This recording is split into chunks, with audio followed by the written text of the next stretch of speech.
Fala, meus amigos, bem-vindos ao canal Língua Pátria. Quem acompanha o nosso canal sabe que muito raramente eu gravo vídeos fora daquele nosso horário tradicional de postagem, que é no domingo, às 2 horas da tarde.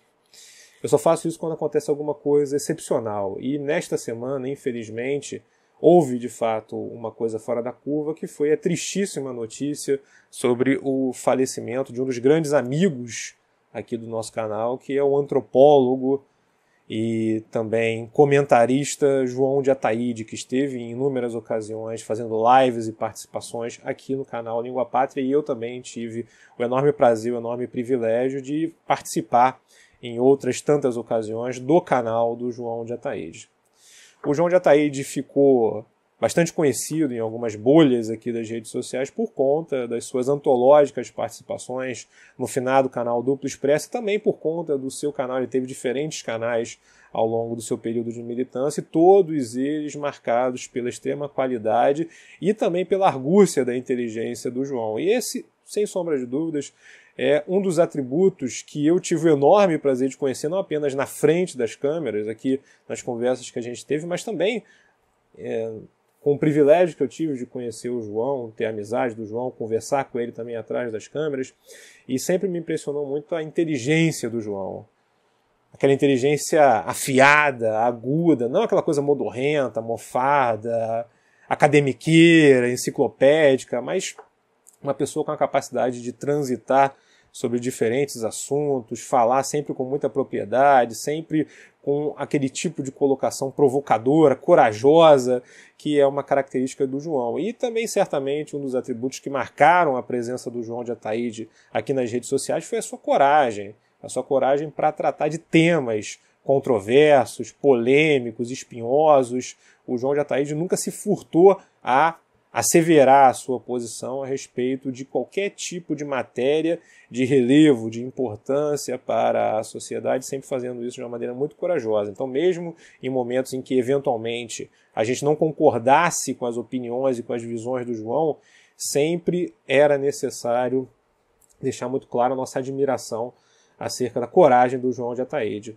Agora, dos atributos característicos do João, aquele que certamente mais me tocava era justamente a sua bondade. O João de Ataíde é uma pessoa muito doce, muito bondosa.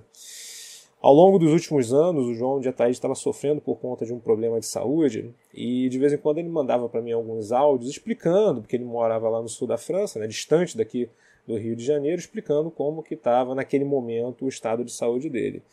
E uma coisa que sempre me impressionava era o fato de que o João, nesses áudios, ele sempre fazia questão de trazer um teor, trazer um tom de esperança, de conforto, deixando muito claro que ele estava preocupado com a possibilidade de, ao ouvir aqueles áudios, as pessoas ficarem entristecidas.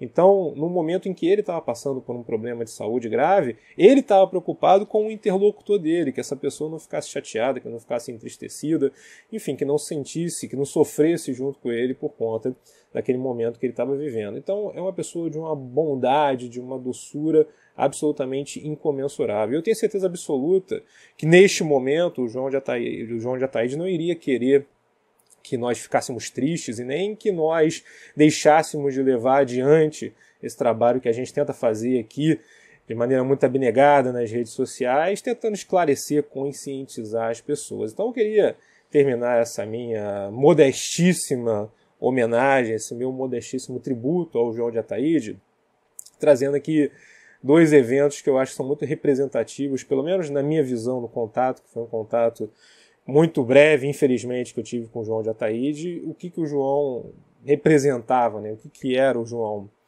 Eu lembro a primeira vez que eu vi pessoalmente o João de Ataíde, eu estava em Botafogo, quem conhece o bairro de Botafogo aqui no Rio de Janeiro, estava ali na Praça Nelson Mandela almoçando, e eu me lembro claramente eu estava comendo, e aí eu vi aquela figura, o João de Ataíde muito carismático, ele estava vestido com uma roupa colorida, tinha aquele cabelo cacheado, grande, estava usando um cachecol, E olha que não estava nem tão frio no Rio de Janeiro, e ele estava fazendo uma live, segurando um iPhone. Eu lembro que na hora que eu olhei assim, eu falei, rapaz, eu acho que esse gringo aí tá querendo ser assaltado, né? Que tá segurando um iPhone aqui na Praça Nelson Mandela, um lugar perigoso, cheio de pivete. Depois eu olhei com um pouco mais de cuidado e fui perceber que era o João de Ataíde. Fui lá falar com ele, cumprimentá-lo, e a pessoa nunca tinha me visto na vida e ficou literalmente durante quase uns 30 minutos conversando comigo sobre diversos assuntos, perguntou se eu não queria fazer uma live com ele. Então, assim, uma pessoa doce, uma pessoa simpática, uma pessoa carinhosa. E em uma das transmissões que a gente fez aqui no canal, o João de Ataíde, de uma maneira, enfim, absolutamente improvisada, ele trouxe uma ideia que foi uma das coisas mais geniais que eu escutei recentemente. E depois a gente desenvolveu um pouco essa conversa nos bastidores, aqui fora das câmeras, e ele denominou essa ideia dele de força antropológica. É mais ou menos o seguinte, o João estava dizendo que quando você chega em determinadas sociedades, ainda que não haja uma instituição, que não haja um partido, que não haja nem mesmo uma consciência, existem elementos imateriais, culturais, que ligam as pessoas que fazem parte daquela cultura, que fazem parte daquela sociedade, e que esses elementos eles compõem uma espécie de uma força natural que unifica aquele grupo.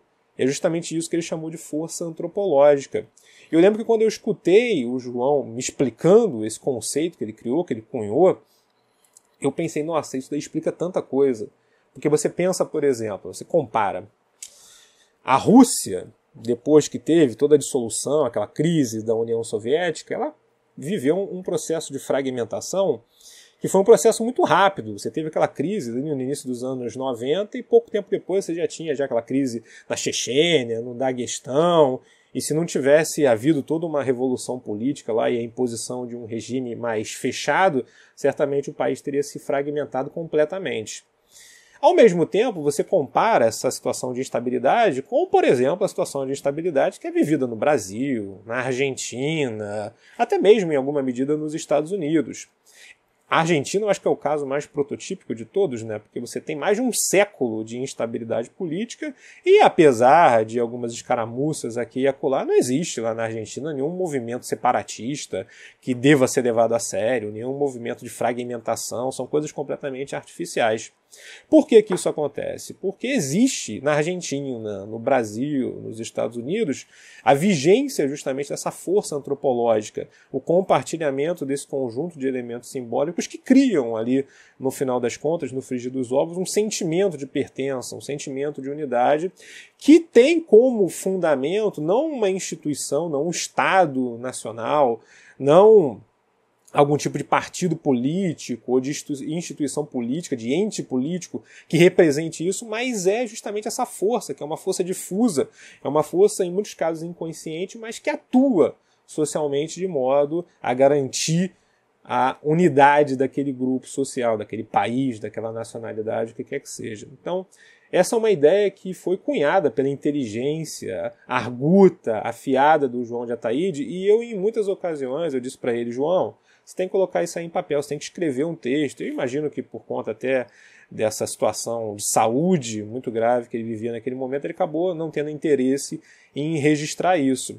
Mas eu escrevi um livro em 2023 chamado Antologia do Viralatismo, que era uma espécie de uma grande revisão, eu sempre anuncio aqui nos vídeos que eu faço, né, faço um jabá, que era uma espécie de uma grande revisão das teorias viralatescas, inferiorizantes a respeito do Brasil em diferentes momentos ao longo do tempo, desde o século XVIII até a contemporaneidade. E aí eu me lembro que quando eu terminei de escrever o livro, eu pensei, putz, cara, isso aqui tá muito para baixo, tá muito pessimista, são quase 300 páginas só de coisas negativas a respeito do Brasil. Vou fazer o seguinte, eu vou escrever um capítulo final em que eu vou trazer uma espécie de um contraponto positivo.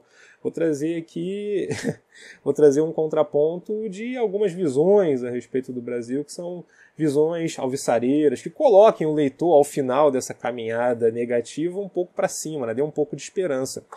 E aí eu trouxe uma série de autores e o autor com que eu fecho esse último capítulo do livro é justamente o João de Ataíde, apresentando essa concepção, essa visão do João de Ataíde de força antropológica. Então, uma obra que era uma obra que tinha todo um espírito, toda uma energia negativa, ela acaba tendo um desfecho para cima, um desfecho alegre, ou no mínimo esperançoso, por causa da intervenção da inteligência do João de Ataíde. Eu acho que é esse o legado que a gente deve levar para frente a respeito do que a gente pôde conhecer dessa grande personalidade que foi o grande João de Ataíde. Então é isso, pessoal. Aqui fica o meu tributo, aqui fica a minha homenagem e também as minhas orações, as minhas condolências à família do João e as minhas orações para que o João de Ataíde esteja descansando nos braços do Pai. Fiquem com Deus. Obrigado, João.